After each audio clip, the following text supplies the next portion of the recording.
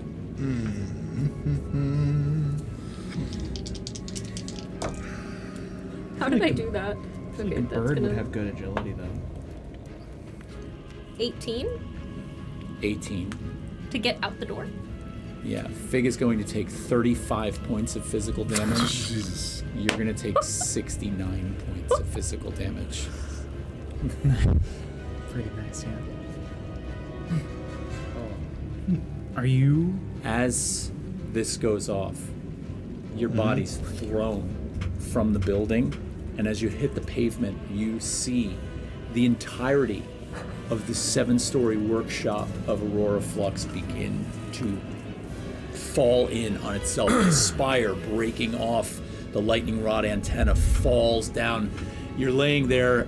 Are you making a death move? Yep. What do you got? So, I'm so sad. I'm so sad. fucking hell, man. This is the best fucking game of Daggerheart I've ever played. Yeah, I'm destroyed, actually. Okay. I am obliterated. Yes, you've been vaporized. Jeez. I know kind of what I want to do to wrap up this story. But I don't know if it's the best move.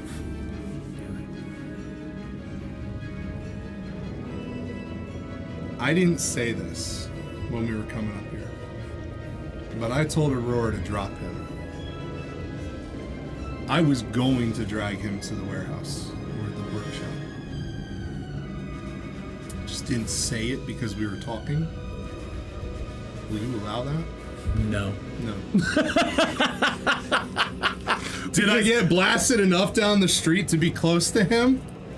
Sure. That one I'll give you. Okay, I'm going out in a blaze of glory, and I'm killing him. And essentially probably blowing up half the town. But that's what I'm doing. Oh my god. I don't. Okay, so You don't get a say. No, You're unconscious. yeah, I would say that number one, I couldn't necessarily allow you to make such a major change that you hadn't stated you were going to do. However, getting blown out the door from a detonation that basically leveled a 7-story building, yeah, I'll let you take the Blaze of Glory. So, the Blaze of Glory is going to be an automatic crit. Unfortunately, okay, here's the deal. We have to break mechanics Well, here. here's my thing. I did not gain a invulnerable force field in choosing to go unconscious and not die. It's my one mechanic in Daggerheart I don't like. I So agree. If you think I think the fact that kill you, me, I think it's okay. I'm going to say that I think Daggerheart makes a mistake there that says you can't be targeted when you're unconscious. Makes no sense. So I'm going to allow it. And especially since, would you like to describe what goes through your mind when you make the choice to kill him? Because I don't think a lot of people understand why you're going to do it. So, yes. I mean, to circle back to backstory, I was part of... So in my mind, I don't know if there's any hope for this city right now. I am on my last breath. And my whole goal in partnering up with this guy was to get close to him. He betrayed the gang that I was a part of. The gang is now essentially behind bars and or dead. That was the family that I pretty much had. He was part of that family for a while until he chose to, defy them. So being the assassin that I am, that's been my goal, is to get revenge. And as my last breath, I want to try and take him with me. So, if I'm able to, I want to take that dagger, just stick it in his chest. Your last gasp of dying breath. Nope. And I'm just gonna, I'm gonna slump down on top of him, kind of as I push that dagger in, and we essentially both die at the same time. But It's kind of romantic. why'd you gotta do that? Why'd you gotta do that? It's like Romeo and Juliet. And now I guess, hey, play out what happens to the city. Wait, before we For all go to that the beautiful city, bean footage. can you narrate what happens, like in my dreamlike state? In your unconscious state, you've been through a lot. There probably were even moments when you were being carried by Aurora Flux through the sewers where, in and out of an unconscious state, you momentarily became aware of what was surrounding you. You could smell the sewers. The last thing you remember being blown apart by the door as you tumbled down the stairs and blacking out were sort of peppered with moments of mild awareness, mild sort of tangibility. You smell the sewers. You feel the scrape of the pavement as Aurora Flux drops you. You feel the heat of the blast as the detonation takes place that doubles down, crushes her building. And then, in those last moments, you feel the warmth of Cornvex's body roll up next to you. And for a moment, it's comforting. The cold cobblestones beneath your unconscious body with everything that you've been through make you feel alone and scared and not knowing what's gonna happen next. And then, like the comfort of the nurture of your own mother, like sort of cozying up next to you before you take a nap, this warm body rolls next to you, and you'd smile. It felt good. And then just like that, there's just a slight pinch, a slight white hot pain down near your abdomen, and you feel it. And at first it's a little discomfort, and then you slip off through the veil and pass beyond the material plane as we know it. In that last second of thought.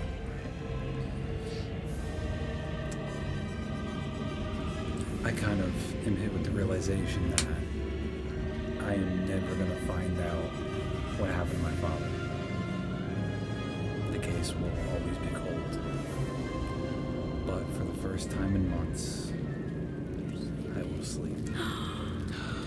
God, yes. And the spirits.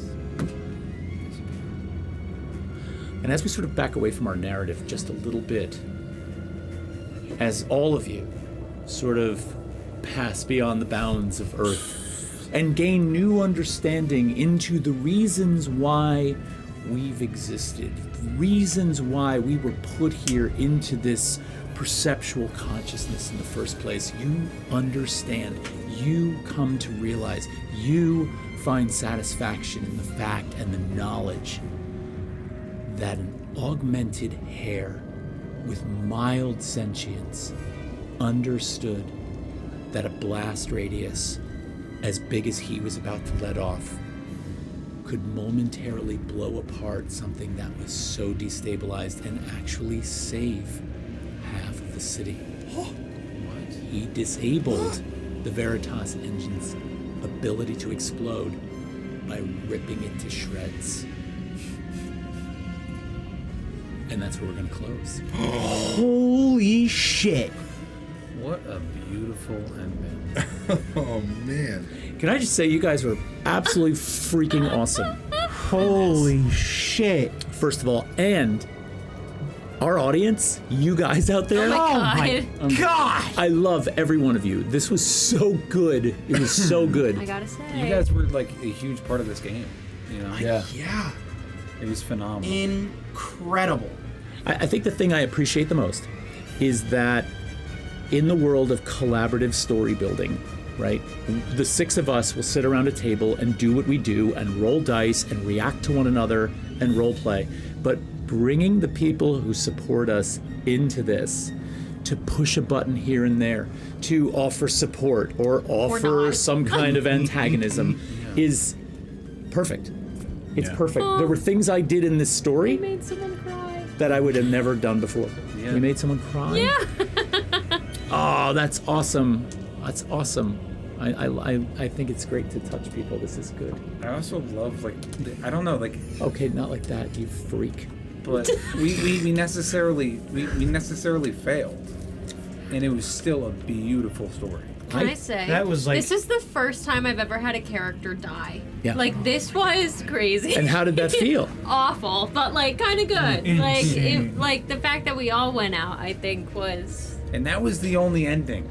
That made sense, dude. I really think this was honestly like the best possible way to do a TPK. Just because, I mean, I made a joke earlier of like this got real Rogue One real fast. Yeah, I'll say. But it did kind of feel like the Rogue One of Vesper, where it's like many adventurers died to prevent this awful thing from happening. Yeah, that's kind of, that's interesting. I never thought about that, but that's really quite accurate. And if we even think, no, I'm not going to make that connection. But yes, it does have a lot of Rogue One in it. I didn't realize that. This was incredible. Everyone also had like a very poetic and fitting ending. Right? Like yours saving everybody Hodor, you know, and yours dying with the your blind friend. vengeance. I just got shot. Wait, you got wait. I just got shot. Wait, guys. Eric, as a clank, died in an act of passion. Yeah. Yeah.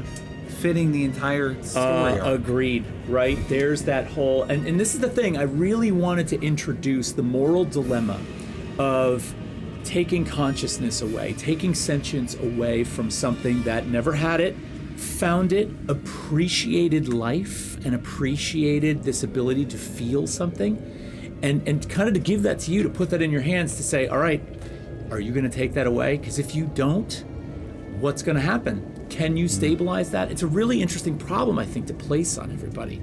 So that was kind of the fun in it for me, is to kind of play with your emotions. And Bun Bun Riri says, promise kept. Bun Bun stole the show. Amazing No member rabbits of the were- Thank you, Bun Bun. You made an awesome night. Many clanks died to bring us this. Yeah. I like that comment. That's great. Wasn't that Mon Mothma Yeah. saying Yeah. that many Bothans died? That's crazy. Insane. Wow. Yeah. And now So, go ahead. just thinking about this event, like if there is like a running timeline or canon of Vesper as is in this gaming group, Yeah. the implications of the fallout of this 3-part story Yes. alone, like I want to do another. I want to play in Amicora again and see the seeds of this. Well, there was a really interesting thing that I'm going to draw the connection back to that maybe we're not seeing right now, but Circe came back from the future Yeah. and hung out with you momentarily. Yeah. I knew how it was going to wind up. And somebody said something about what are clanks like in the future? Are they sentient? And she said, there's no sentient clanks in the future, Yeah, that was devastating. right? Holy shit. You had an opportunity to change that. But, and I'm not saying you lost that opportunity or that you made the wrong choice. It's just that it does track with how things unfold. That's we were wild. on the precipice of, you were born from a natural parent and a clank parent. Aurora Flux had discovered sentience in clanks and imbued it into both an augmented version and a full version. Yeah. And here we are standing on the precipice of that happening in this imaginary world, and it's gone. Or is it? Well, For the now. labs that were used to sort of synthesize triunium are gone. Yeah, this is true. But Horus is still around. Well, So now that Daggerheart added ghosts, we can all come back as ghosts? quite I right. must say. Quite right. All right, so You said that yeah. You said we're moving away from Amicora for a while. Well, I want to get some more of Emberfell and some of the other areas of Vesper fleshed out a little bit. Yeah. We've spent a chunk of time for Daggerheart. Andira's Embers was in Amicora. This was in Amicora. We did go to the other side of the continent for the marathon that we played. But I want to do a few more things. We definitely are going to be playing the campaign frame of Beast Feast next, so that's going to be an absolute riot. You guys, thank you for your support. I can't tell you how much fun this was and how much this means to us. We really appreciate that. And I hope you'll join us next week. We're going to come on at 6:30. We're probably going to do a little postmortem live stream, and then we'll part ways so we can assess what happened here tonight and how we can continue to improve as gamers and as streamers. I saw earlier there was a comment, I think it was from the nerd, asking about creating a video around streaming your Daggerheart game. And I would love to talk to you about that, because when I am not building this world and making a module, I am obsessing about whether or not this is going to work, and it's very stressful. So yeah, let's talk about that. In the meantime, you guys, thank you so much for this. This is amazing. Phenomenal. All right. For those of you that bought the module preview, I'll be reaching out to you via email and setting up your Discord roles, getting you involved in our voice channel chat that we're going to have to critique that. We're going to get all that going. We love you all. Thanks very much. Thank you. We'll talk to you soon. Take care. Thank you.